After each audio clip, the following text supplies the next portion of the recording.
Сәлеметсіздер ме? Бүгін біз 9-шы сыныпқа арналған химия пәні бойынша 2-ші тоқсанға арналған жиынтық бағалау тапсырмаларымен танысатын боламыз. Бұл бізде бірінші нұсқа. Олай болса тапсырмаға көшейік. Күкірттің тотығу дәрежесі +4 болатын заттарды белгілеңіз. Так, мына жерде бірінші айдық. -2 +1 ортасы +4 болады. Ашекесте +1 -2 +4 -2 +2 -2. Так, мына жерде -2 +1 +6. Мына жерде 0 болады. Сонда бұл жерде екеуі тұр. Жауабы H2SO3 және SO2. Келесі тапсырма: электрон алмасуын жазыңыз және тотығу процесін көрсетіңіз. Так, күкірт -2-ден 0-ге дейін 2 электрон беріп жібереді. Бұл процесс тотығу деп аталады. Тотығу.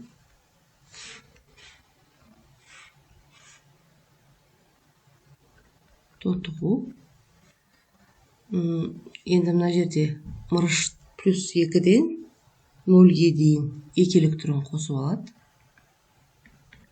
Бұл жерде тотықсыздану.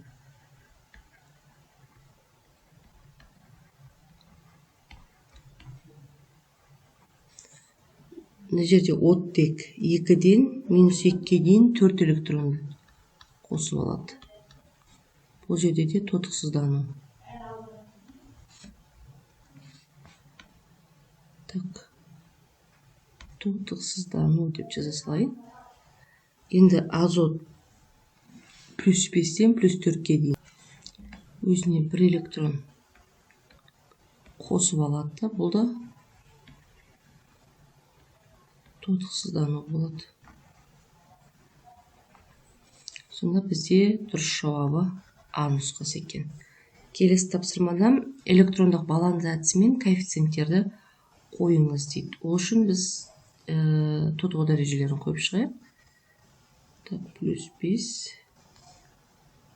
+1 -2 +5. Мына жерде +1 -1. Хлор +5-ден өзгеріп тұр. Хлор -1-ге дейін.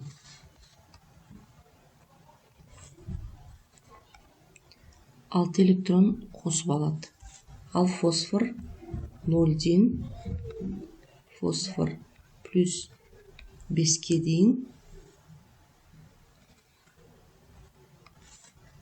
5 электрон беріп жібереді. Электрондарды жазамыз. 6 және 5. 5 және 6 орнына ауыстырамыз. Енді бізге теңестіру керек. Енді хлор бар жерге 5 қой дейді.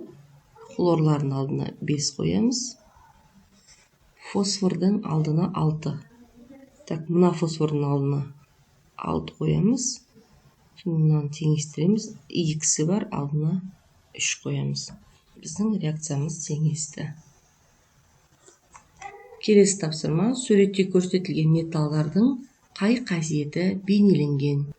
Бұл жерде созылғыштық,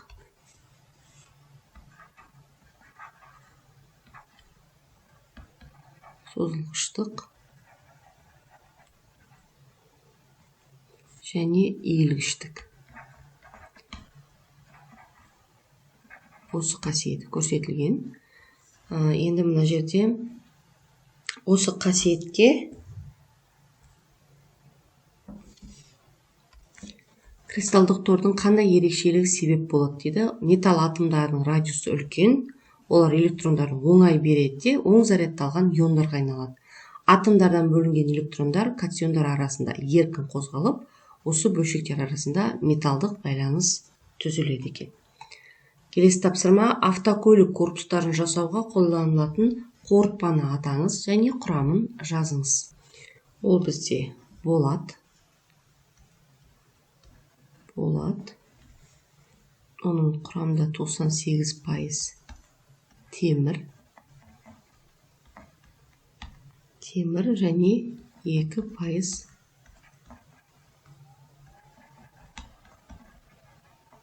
көміртек бар. Келесі тапсырма: неліктен таза металл қолданылмайды? Себебі таза металл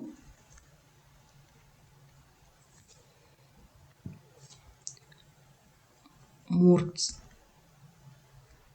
сынғыш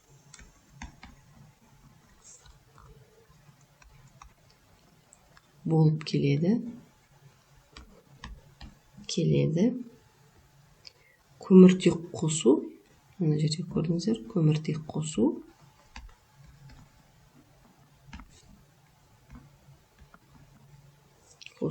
оның беріктігімен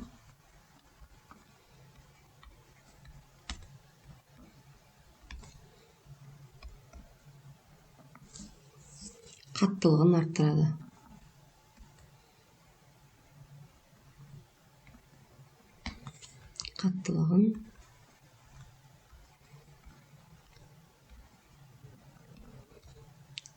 арттырады.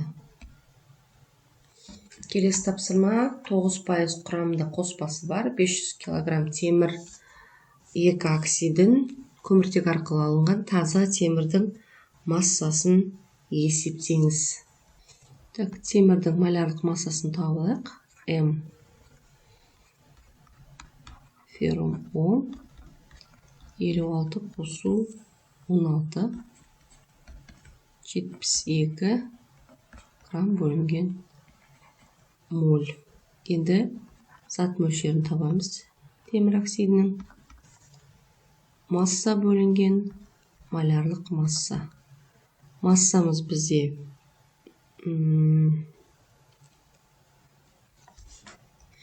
мына жерге таза массасын тауып алайық. Алдымен таза массасы, яғни 500 килограммнан берілген. 45-ті азайтамыз.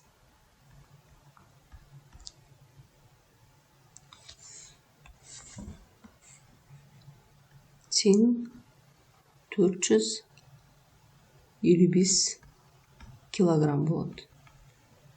Енді осы жердегі 45 қалай шықты? Ол яғни 9%-да.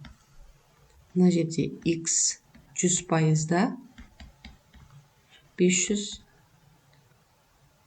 килограмм. Сонда X-ті тауып жіберейін. X тең 9-ды 500-ге көбейтіп 100-ге бөледі. Сонда 45 грамм шығады мына жерде. Енді 455 килограммды бөлеміз 72 грамм мольге. Енді килограммды граммға айналдыру керек. Сонда мына жерде 455 мың грамм шығады. Бөлеміз 72 грамм мольге. Грамм мен грамм қысқарады. Бөлеміз сонда 6319-да 5 моль шықты.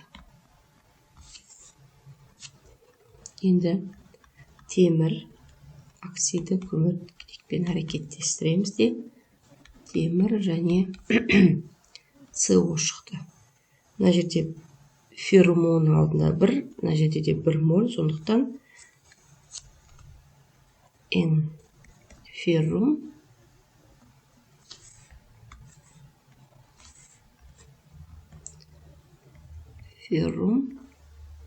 тең N феррум Оға.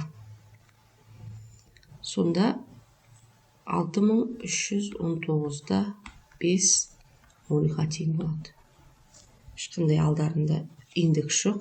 Ары қарай осы жерден масса темір тауып жібереміз. Феррум тең болады.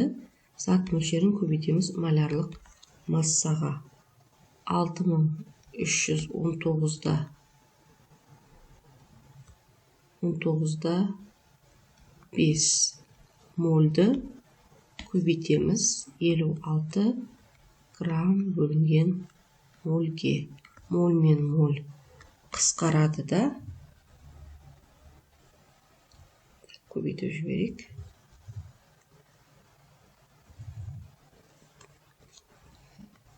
3500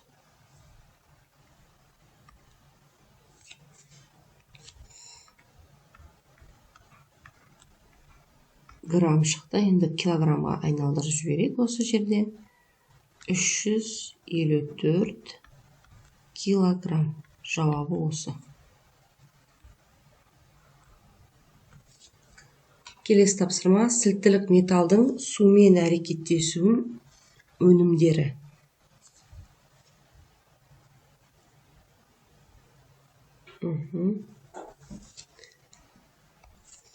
Ол кезде бізде сілті және не шығады? Сутек газы шығады. Келесі: өзгерістер тізбегін жүзеге асырыңыз. Каллийден калий оксидін алу керек. Каллий қосылған оттегі каллий 2O теңестіреміз.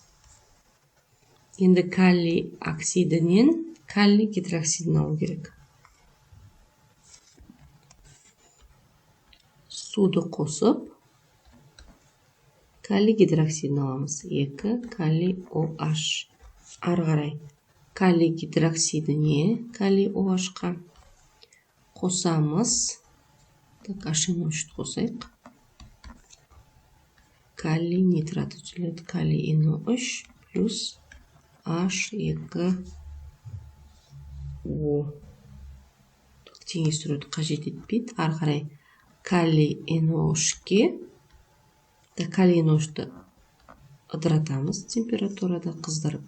Сонда бізде неде каллий оксиді және N2O5 газы шығады. Теңестіреміз, мына жерге 2 қоямыз. Келесі тапсырма: өнімдер бойынша реакциялардың реагенттерін жазыңыз. Бұл жерде кальций және су бөлінген H2O. Сол кезде мына заттар алынады. Кальций OH2 және H2. Натрий OH және сутек газы. Натрий қосылған. Бірден 2 натрий қосылған 2 H2O. Сонда бізде береді натрий гидроксиді мен сутек газын. Жерді теңестіреміз. Калий 2S4 және H2S4. H2. Сонда бұл жерде калий мен күкірт қышқылы әрекеттесіп тұр. H2S4. Калийдің алдына 2 түседі. Кальций S4 және сутек газы. Кальций қосылған күкірт қышқылы. Кальций S4 және сутек газы бөлінеді. Келесі тапсырма: алюминий атомның құрылысын және тұрақты валенттілігін түсіндіріңіз.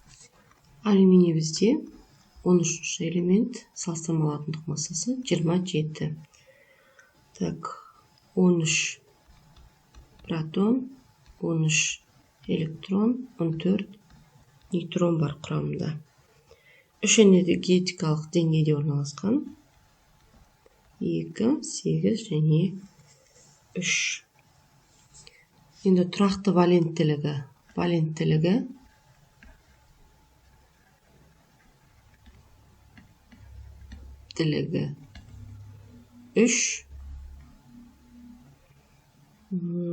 және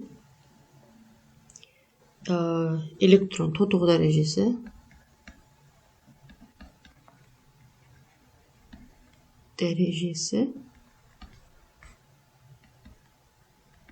плюс 3-ке тең.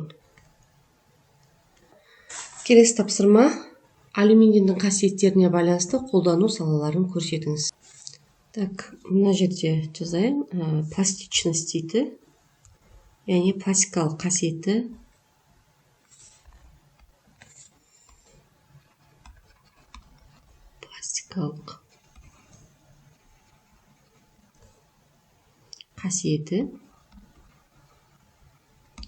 үшін бұл жерден ұшақ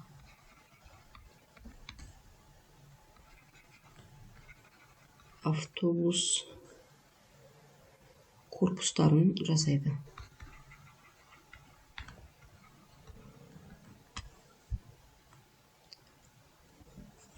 Келесі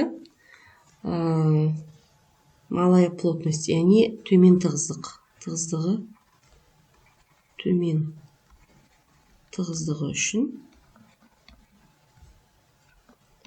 тығыздық бұл жерде көлік құралдарын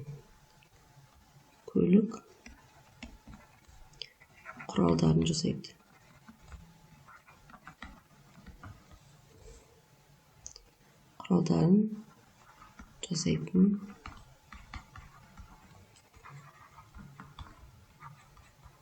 Материал деп қояйын. Так, төмен тығыздық енді жоғары беріктігі үшін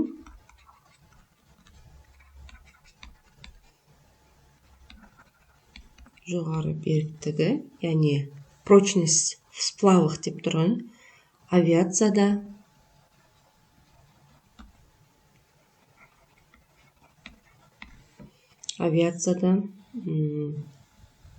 және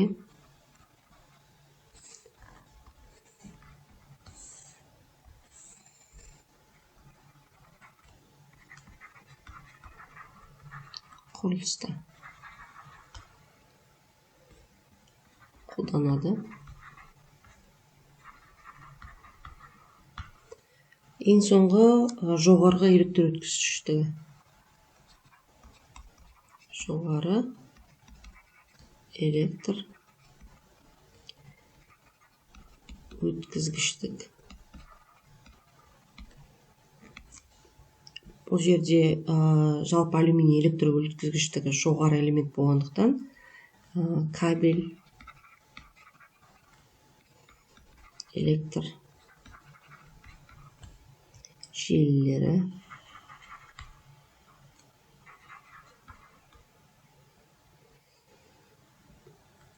осыларды жасауға қолданылады. Келесі тапсырма: сөзбен берілген реакция теңдеулерін молекулалық түрде жазыңыз.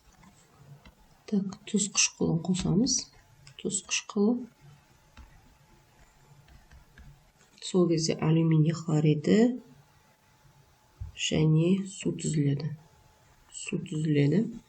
Енді жазайық осыны: алюминий OH3 қосылған H хлор, алюминий хлор 3 плюс H2O түзіледі. Теңестіреміз. 2, мына жерге 6, мына жерге 2, мына жерге 3 түседі. Келесі: алюминий оксидіне натрий алюминатын алу үшін натрий гидроксидін қосады. Сонда натрий алюминаты және су түзілу керек. Алюминий 2O3 қосылған натрий OH, 2 натрий алюминий O2 қосылған H2O. Теңестіреміз. Алюминий 2O3 натрий гидроксиді жерге 2 қоямыз.